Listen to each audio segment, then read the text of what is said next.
Yu-Gi-Oh anime, your life points are your lifeline. You start with 4,000, then you both slowly chip away at each other's life points until one of you hits 0. So, in theory, it makes sense why some duelists use healing cards to stay afloat, to keep themselves as far away from defeat as possible. However, some take this to the absolute extreme, skyrocketing their life points into the tens or even hundreds of thousands. Those are the people we're going to be focusing on today. The top 10 people that achieved the highest possible life points in the entire franchise. So, without further ado, let's jump into the top 10. This will make Ra completely useless to you. That can't be. Explain yourself. Just look at your pathetic creature. It's powerless. Kicking off our list at number 10 is the shadow duel between the two Kings of Darkness, Yami Bakura and Yami Marik. In a desperate move to turn the tables, Bakura actually manages to steal and summon Marik's own Egyptian god card, the Winged Dragon of Ra. However, Marik had accounted for his own god being turned against him, because everybody tried to do it, so Bakura is no different. In the moment that Bakura tries to tribute 3 of his monsters to summon Ra to have all of their attack points imbued in Ra, Marik flips the trap, Joyful Doom. This card drains the attack of the tributed monsters down to 0 before they leave the field, adding all of that power instead of to the Winged Dragon of Ra directly to Marik's life points. This launches Marik's life points from the base 4,000 all the way up to 8,550, and at the same time, Bakura is left with a 0 attack point Winged Dragon of Ra. The genius and cruelty of this move is revealed a few turns later, after Ra is sent to the grave by Bakura himself, believing it to be useless on the field. This was, of course, a huge mistake. I already covered this in a duel analysis video, as soon as Bakura sends it to the grave, Marik instantly brings it back to his side of the field with Monster Reborn. He then triggers Ra's point-to-point transfer, putting all those life points into Ra's attack. Now, with an 8,549 attack Winged Dragon of Ra, he attacks all of Bakura's monsters, delivering a swift OTK. How does it feel to watch your so-called friends betray you again so that they can all eagerly serve me? No, this can't be happening. At number 9, we have Spectre from Yu-Gi-Oh! Vrains, who managed to turn a burn deck into a heal deck. You see, Spectre was against the Burn Queen herself, Blue Angel. This duel was essentially a clash of polar opposites. Blue Angel's Trickstar deck is all about chipping away at Spectre's life points every time he does anything. Basically, death by 1,000 cuts. But this turns out to be a bad matchup, as Spectre's Sun Avalon deck was designed to thrive on that exact pain. You see, the way the Sun Avalon deck works is with the Link monster on the field, whenever Spectre takes damage, he can instead special summon a monster to a zone it points to, and then increase his life points by the amount he just took, so he doesn't take any damage. And then, if he's got the bigger version with 2 Link markers, he can do that twice per turn. If he's got the even bigger one with 3 markers, he can do that 3 times per turn. Meaning, it's really difficult to do damage to this person. Thanks to Sun Avalon Dryas, Dryades, and Drya Gnome, every time he took damage, whether from a direct attack or Blue Angel's burn, they would summon a new monster and then instantly heal back every point he just lost. And sometimes the monsters that he would summon with their effects would also heal him. This duel is essentially like trying to drain a pool while there's a hose pipe still filling it up. Very difficult. The peak of this, however, happened in the final turns. Blue Angel launches a massive offensive, using Trickstar Reincarnation 3 times in a row, in order to force Spectre to draw and take thousands of points of damage every time she does this, thanks to her Trickstar Lycoruses. The plan was to outburn the heals. Spectre's life points, while bouncing up and down, were slowly being whittled away, and just as Blue Angel thought she had him cornered, this is where Spectre flipped his trap, Sunbloom Doom. This card lets him pick a card on the field, and then every card of that same type increases his life points by the attack of all the monsters with the same type. Unfortunately, Blue Angel has flooded the field with fairy type monsters. He chooses her Holy Angel, a fairy type, and so Spectre gains an insane 7,200 life points instantly, catapulting him to 8,800. Thanks to this, Spectre didn't just survive the burn. He let Blue Angel build his health bar for him, and then, by banishing the trap in his grave, he wipes out the remainder of her monsters and her remaining life points in a single move. And to add insult to injury, this is also the duel where Blue Angel gets thrown in the air and slams into the ground head first. It's an overly cruel punishment for a character that doesn't really win very many duels with such a broken deck as well. It's such a shame. So, yeah, never mind.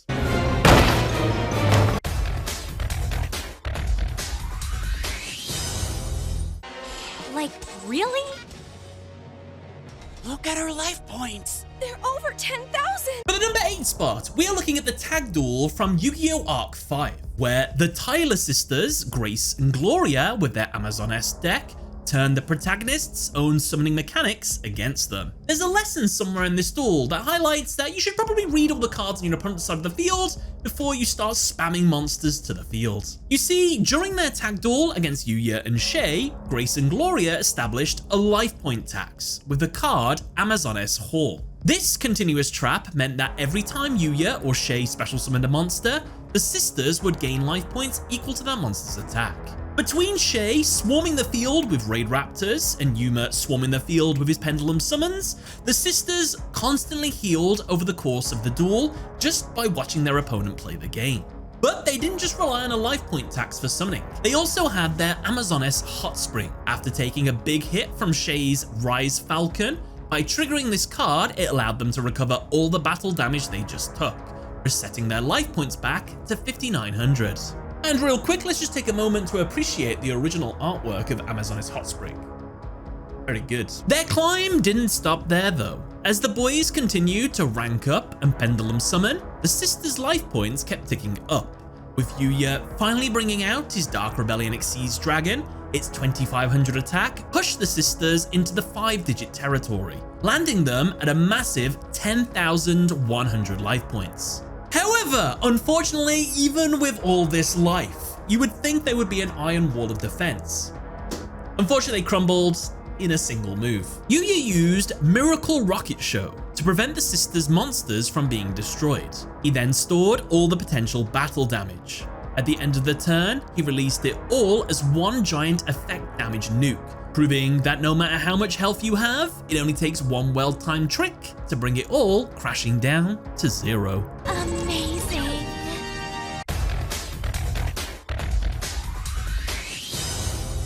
Spring of Rebirth activates, strengthening me more. He's got 11,000 life points. How's Yugi gonna get him down to 0?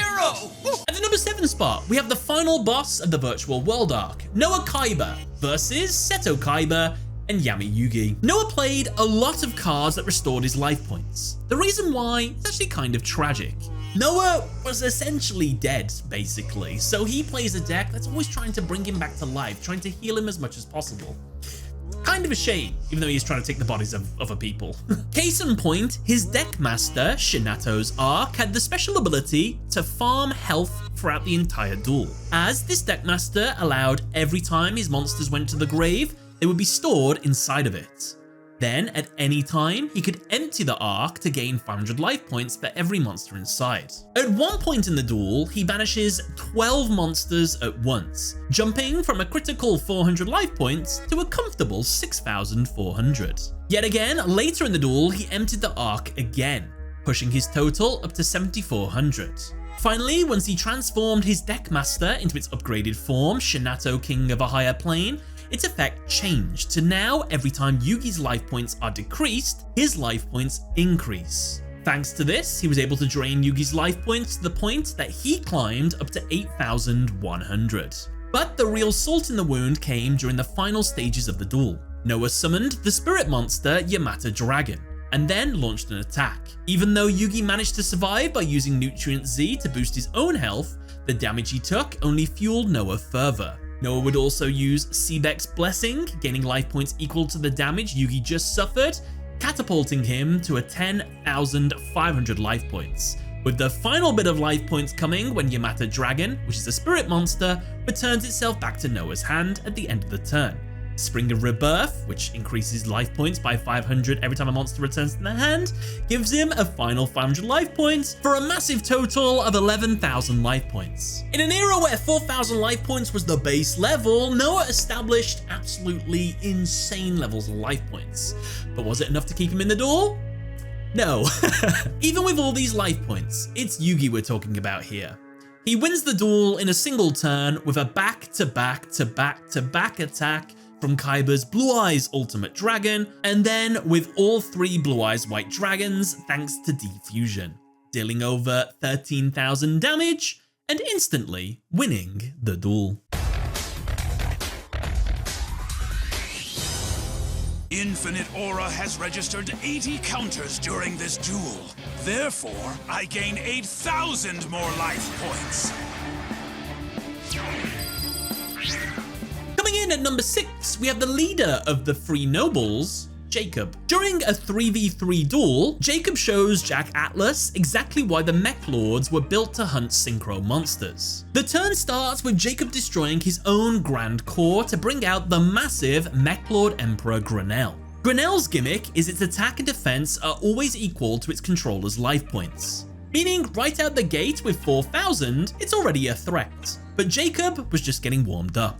He activates the speed spell Takeover, which destroys a card with counters and then increases his life points by 100 for each counter on it. He destroys his Infinite Aura card, which had an insane amount of counters already on it. And so, all of its stored energy turned into a massive surge of life points, jumping Jacob from 4,000 all the way up to 12,000 life points. Unlike other characters on this list though, those life points aren't just for keeping you alive.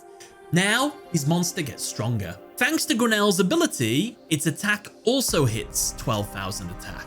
But the nightmare didn't end there. Jacob uses his monster's effect to shut down Jack's Red Nova Dragon. Since Meklords love nothing more than eating synchro monsters, Jacob activates Grenell's second effect to absorb Red Nova Dragon, equipping it like armor to his own monster, adding its attack to its own. Jack was completely wiped out by this, leaving Crow Hogan to step onto, let's face it, a very one-sided board state. And then unfortunately, Crow gets eliminated, but Jacob fuses with his other 2 to make Aporia his final form, and then Yusei steps in. Yusei ultimately gets the win by using his own, Jack's and Crow's ultimate monsters to go for game.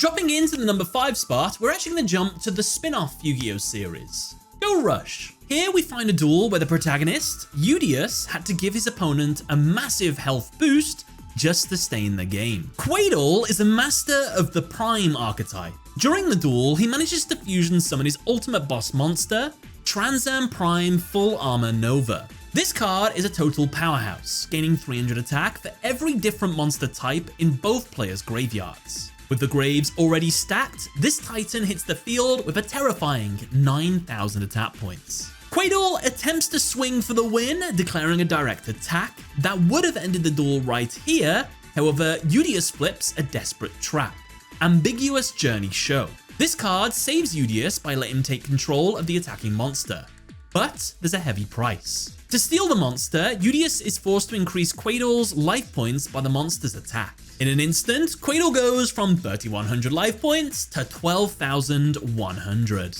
What's crazy, as the turn keeps on going, more and more monsters go into the graveyard, meaning its power keeps climbing even while Udius is controlling it. By the time Udius is ready to strike back, the monster has reached 12,300 attack. So technically, this is one of those rare duels where the opponent actually increased the opponent's life points rather than them increasing their own. But do they win with all these life points? No, of course not. Udius uses Quaidel's own boss monster to tear through his defenses and wipe out all 12,100 life points in a single crushing blow. This Widow Beauty boosts my life points by the same amount as your dragon's attack points. But that's not all my card does. Say bye-bye to your friend. Sliding into the number 4 spot, we have the most annoyingly dubbed character of all time, Mad Dog and his duel against Zane Truesdale. Mad Dog starts his setup with the spell Contingency Fee. This card forces Zane to draw until he has 6 cards in his hand. The catch is that Mad Dog gets 1000 life points for every card Zane draws from this. Since Zane draws 3 cards, he gets an easy 3000 life point boost, bringing him to 7000. However, we're not done. The big spike happens a little bit later. Zane makes a fantastic comeback combo. He pays half his life points to activate Cybernetic Fusion support, so he can fuse using monsters from anywhere. He then drops Power Bond to summon his legendary Cyber End Dragon with double attack. Now, with 8000, Zane thought he was going to end the duel right here. However, Mad Dog had a nasty surprise. He flips up his Slime Ball Trap. This card instantly destroys a special summon monster and then heals Mad Dog for the attack of the destroyed monster. Cyber End Dragon is destroyed, and Mad Dog gains a whopping 8000 life points, putting him at 15,000. It's a massive total for the GX era and a great way to turn your opponent's attack and hard work into your own game. But then the question becomes, did Mad Dog use these life points to go on to win? No, of course not. After this moment, Zane turns cold. He abandons everything and goes for his Chimera tech Over Dragon. By fusing all of the Cyber Dragons in his grave, he summons out a 4800 attack point Chimera tech, which is able to attack 6 times. He uses all 6 of its attacks to obliterate Mad Dog's slime monsters and the remainder of his life points.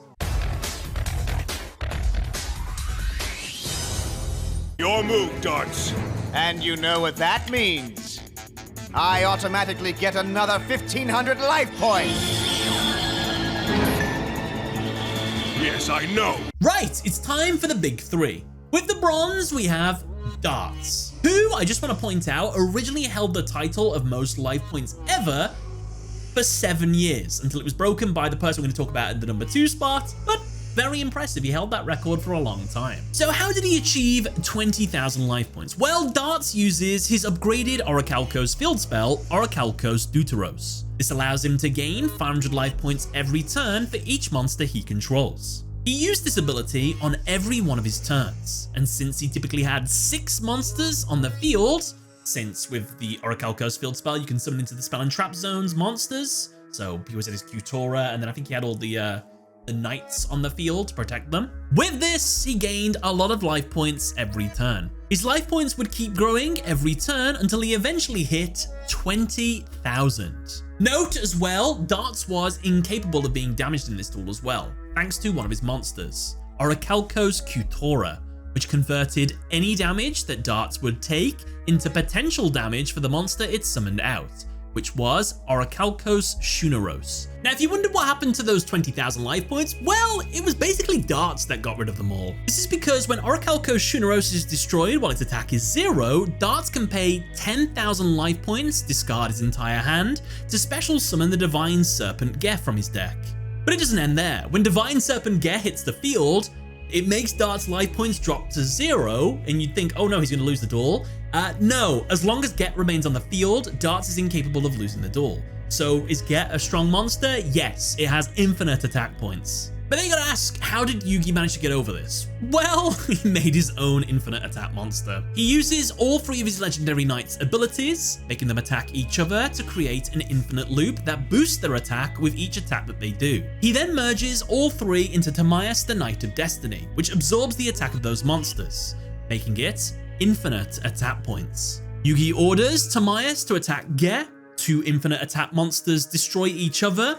However, Yugioh wins the duel because Geh automatically makes Dartz lose the duel if it's destroyed. Yugioh has a monster on his field that is Dark Magician Girl. As long as that remains on the field, he's fine. Also, it floated into the 3 legendary knights, so it's absolutely fine. Anyway, basically, Yugioh wins the duel. And just to confirm, it doesn't actually get over infinity. It's just 2 infinite attack monsters attacking each other to go for the game. Fortune favors the bold. Now I'm sitting on 100,000 life points.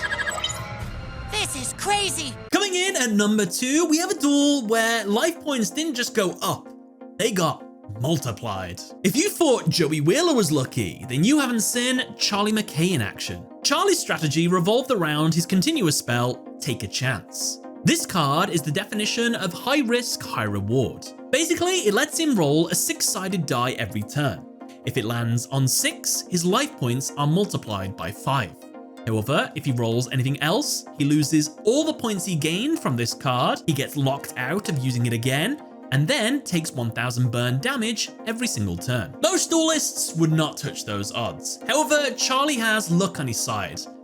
Literally. The Xyz monster number 7 Lucky Straight guarantees him perfect luck. So, on his first attempt with Take a Chance, he defies the odds with his 1 in 6 chance and hits a 6, quintupling his life points from 4,000 to 20,000. Most people would count their blessings and say, you know what, 20,000 life points, that's more than enough for me. However, he's not done. On his next turn, he pushes his luck even further. He rolls again, and against all odds, he hits a second 6 in a row, quintupling his already 20,000 life points to a clean 100,000. This makes Charlie the first character to get his life points into this many digits. So congratulations, Charlie, and you did all this with 2 rolls of a dice. However, Charlie's lucky streak would end after this, as Yuma and Astral managed to break his lucky streak.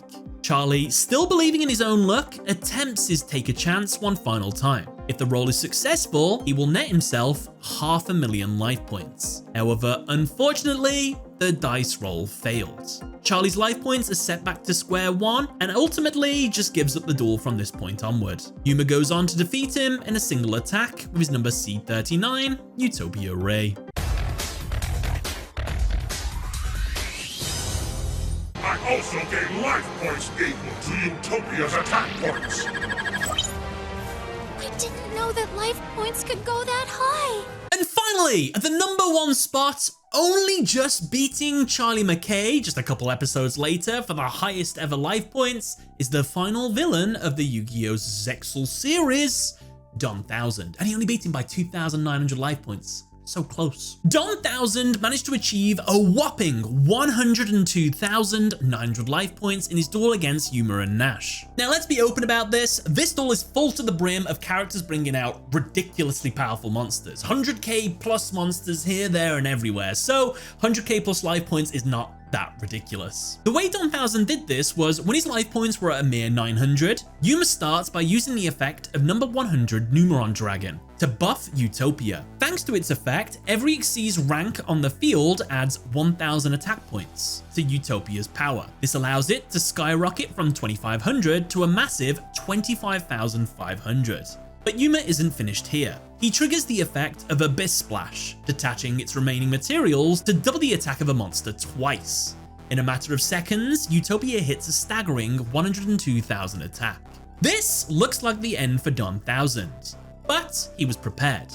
As Yuma declares the attack, Don Thousand activates the effect of his boss monster, Numeronius Numeronia. He negates the attack entirely and then converts Utopia's massive strength into his own health. This skyrockets his life points from a measly 900 all the way to 102,900, making it the highest life points ever seen in the Yu-Gi-Oh! Franchise, for about 5 seconds. As right after this, since Yuma's monster's attack was negated, he drops his signature card, Double or Nothing. This allows Utopia to strike again, with its attack points doubled. Now, with a 204,000 attack point monster, it attacks and destroys Don Thousand, eliminating all those life points he gained in a single massive explosion.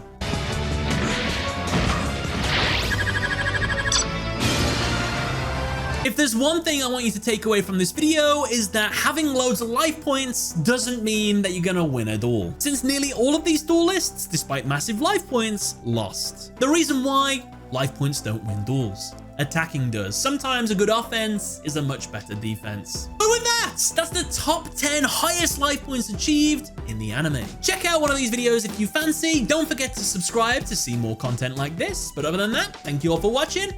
Catch you later. Bye everyone.